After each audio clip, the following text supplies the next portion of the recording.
So just lately, I have been seeing a lot more GoFundMe campaigns for tragic situations in my social networking feeds, often for people I don't know, but often posted by people that I do know. And I feel some guilt every time I scroll by them. So I was very glad to see in this week's digital ethics column in the USA Today, Stephen Petro wrote about this very topic, when to turn down that GoFundMe medical plea. Welcome, journalist Stephen Petro, the guy to go to for digital manners questions. Great to be with you again. Thanks for having me. So how can we know when to trust GoFundMe campaigns? Well, like you, Megan, I've been receiving a lot of these emails as well, most of them from people that I know or I think I know them, but as well as from a lot of strangers. And the reason I say, I think that I know them, because in doing research for this column, I came across a number of cases, and I'll just describe one. This really terrible tragedy. A woman died shortly after childbirth. Her fiance was left. A GoFundMe campaign was started in his name. $4,500 was raised, and friends and family gave to that. Well, it turned out that the person who raised that money was a scammer. They went off with it, and the poor father never saw any of it. And so, this is really emblematic of some of the type of problem that we have, because you can't always know who is behind these campaigns, even when you think you do. So, one of the rules of advice I have is, for myself, is only to give to people that I know have undergone, a terrible situation or terrible problem. And when I'm not sure, I ask. I just send them an email and say, I just want to double check that this is you. Or if it's a friend of theirs who's doing it for them, to do that. And then you should get an email back from them, and that should confirm it. But I think in the case I just described, people didn't do that. They trusted, and we know that when you trust on the internet, that's when you get into trouble. And I mean, we're more likely to trust when our heartstrings are pulled a little bit. I mean, that's been the case for lots of scams. So I mean, it's people just finding sort of a new technology in order to take advantage of us in this way. Well, yeah, and I was thinking back to when I was growing up, or even just a couple of decades ago, there were always fundraisers to help people. Bake sales, cake sales, whatever, and you would raise $100, maybe you'd raise $300, and that would be great. But that would not be enough. You knew those people, though. You're in a community. Now it's really a different world, and we have the opportunity to raise so much more money, and the costs of medical care are really astronomical. So many people actually need that, and that's a benefit of what we're able to do online. And I'm talking about GoFundMe mostly, but there are a bunch of other sites and services. Indiegogo, Life, and Rally, and YouCare. So they're all part of this. But knowing the person or trying to know is really important, as well as saying to yourself, I am not going to judge what they do with it, because there are instances where we give money to people that we do know, and we think that we're giving it to for an operation. Well, we don't know that they haven't spent it necessarily on a graduate degree. You don't have any accounting. And when you give to a charity, a reputable charity, there are accounting procedures. They are evaluated each year. So, again, there's a little bit more risk involved. But in my interview with the spokesperson from GoFundMe, he said, it's less than 0.1% are scams.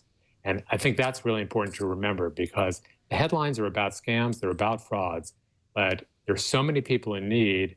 And I was asked earlier today when I was doing a Facebook Live chat on the USA Today site, do I give? And I do give. I give when I can. I give to friends. I give often. And it's because these people need help. We don't have a healthcare service in this country that makes sense and that does not support people. Oh, and you had a personal thought about this. Hello, Owen. Nice to meet you. Nice to meet you, Steve. Well, first of all, a couple of things you just said. You just made me feel a lot better when you reiterated the 1/10 of 1%, because again, usually the negative doesn't register in someone's mind with the positive. So I was thinking, I'm never donating to a GoFundMe ever again. These people don't deserve. But you made it more feasible to how that goes on. But today I wanted to start a GoFundMe, and I didn't because I wasn't directly involved with what I wanted to start it for. And I thought that since I'm not directly connected, even though I had good intentions and I would have sent the money where it needed to go, I felt like I don't know this person I wanted to raise the money for. I shouldn't be doing it. and I know somebody else might do it, but I feel like if I'm not connected to it, I shouldn't do it. And again, that's just a moral fiber thing, I guess, because you see that some people are trying to do the right thing, or they are trying to help people. And the same thing you said about with charities. I don't give Yep. to charities. Ever since I heard about the scams and where CEOs are making all this money and they don't give to what they want to, I don't give to any of that stuff. When I could find someone locally to help, that's usually what I like to do. Like, I had a friend, he couldn't afford to send his kid to soccer. I paid the $200 so his kid could go to soccer that year. Like, I find things like that where I can contribute and I know that it's helping somebody and it's going to directly make a change, because I feel like we just throw seas of money at things and you never know if it's really helping or fixing the problem. So with GoFundMe, I wish there was a way that we could verify at least who is getting the money. There was some kind of way that. Good. Well, yeah, let's just say a couple of things. So on charities in general, there's a really a great online service called Charity Navigator, and that tells us whether or not a charity is solid, where their money is going, and if it's going to where they say it is. So I really want to encourage you to give to charities, because they can make a difference by pooling together so much of these funds. Unlike the GoFundMe campaigns, which are really helping individuals and not solving larger issues. And again, though, compassion is such a necessary part. And you said that you didn't set up this fund today. I really want to encourage you to do that, because we're always waiting for someone else to step up and help someone. And I think that we need to grasp those opportunities when we see them, because people, they're really in such need. And 99% or more of these cases are real and demonstrated cases of need. So for everyone listening, don't listen to the headline. Listen to the substance of what we're talking about here. So what? That's excellent advice. What percentage in GoFundMe did they take? Like, so people should be aware also when they're donating that all of their money is not going. What percentage of do these companies That's take? a really good point. So they take at least 5%, and then there's usually another percentage or 3% that's taken. So I always calculate that between 8 and 10% of my dollar is going to go to them. And they are for-profit businesses. GoFundMe is, all of them are, and that is the price of using them, of having the efficiency of using them.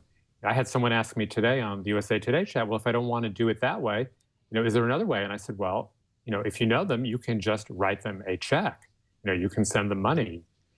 But also, this is not just about money. We are a community. We need to stand up and help people. So a lot of times, if you're in physical proximity, geographical proximity, it's not about dollars. It's really about showing up and helping people. Maybe you can babysit their kids. Maybe you can make meals.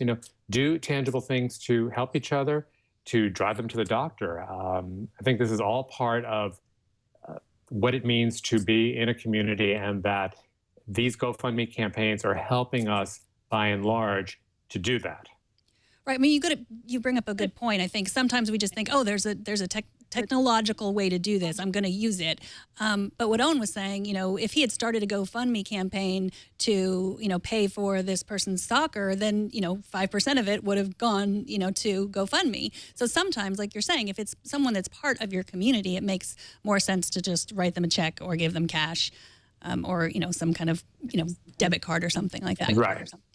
Exactly. Although I would make the point that while I don't like the idea that 5 or 8% is going to a company, that is the case with charities. They do have overhead as well, and if the difference is giving nothing or having 92% of your dollar go to somebody in need, honestly, I would go with the 92% and do it through one of these services. When you were looking into this, how did they process the payments? So if a payment went to someone that was fraudulent, were they getting paid out PayPal and they just couldn't track down the person? Because I read that they couldn't retrieve the money, but can't they find out who the person is through however they paid the money out? Or does the trail just end that way? Well, I learned a couple of things about that. So if I have this right, it's not until customers notify GoFundMe that they think that there may be a scam or fraud, that the service will do anything. So they're not proactively themselves seeking out the scammers. And you have to notify them before the funds are distributed, because if the person has already taken the funds, they are scot-free, and we don't know where they're going. Now, presumably they could call law enforcement, and I don't know whether they do or they don't. It seems that they should, but the funds are generally gone, and it happens, in ways that the individual really can't do anything about that. So it is important, again, when I'm thinking about a community here, that if something smells like fraud or scam, there are ways on that site to notify the service of that, and you should do that immediately. Better to do that sooner than later, and even if it's wrong, then they will investigate it, and there's a much greater likelihood those dollars will go to the people who need those dollars. Well, Stephen has a great article with additional tips about tax deductions and some of the ethical implications of crowdfunding for medical care. So you guys can see that at USA Today or go to twit.tv, and we'll be on our show notes. Thank you so much for joining us. Stephen Petro is a columnist for USA Today and the Washington Post. You can find him on Twitter. He's Stephen Petro. Thanks so much. Thank you. Nice to meet you, and nice to see you, Megan. Have a great day. Nice to meet you, Steve. I'll give to a charity just for you. I'll do it. I'll get back on the wagon. Thank you, sir. Thank you, sir. All right.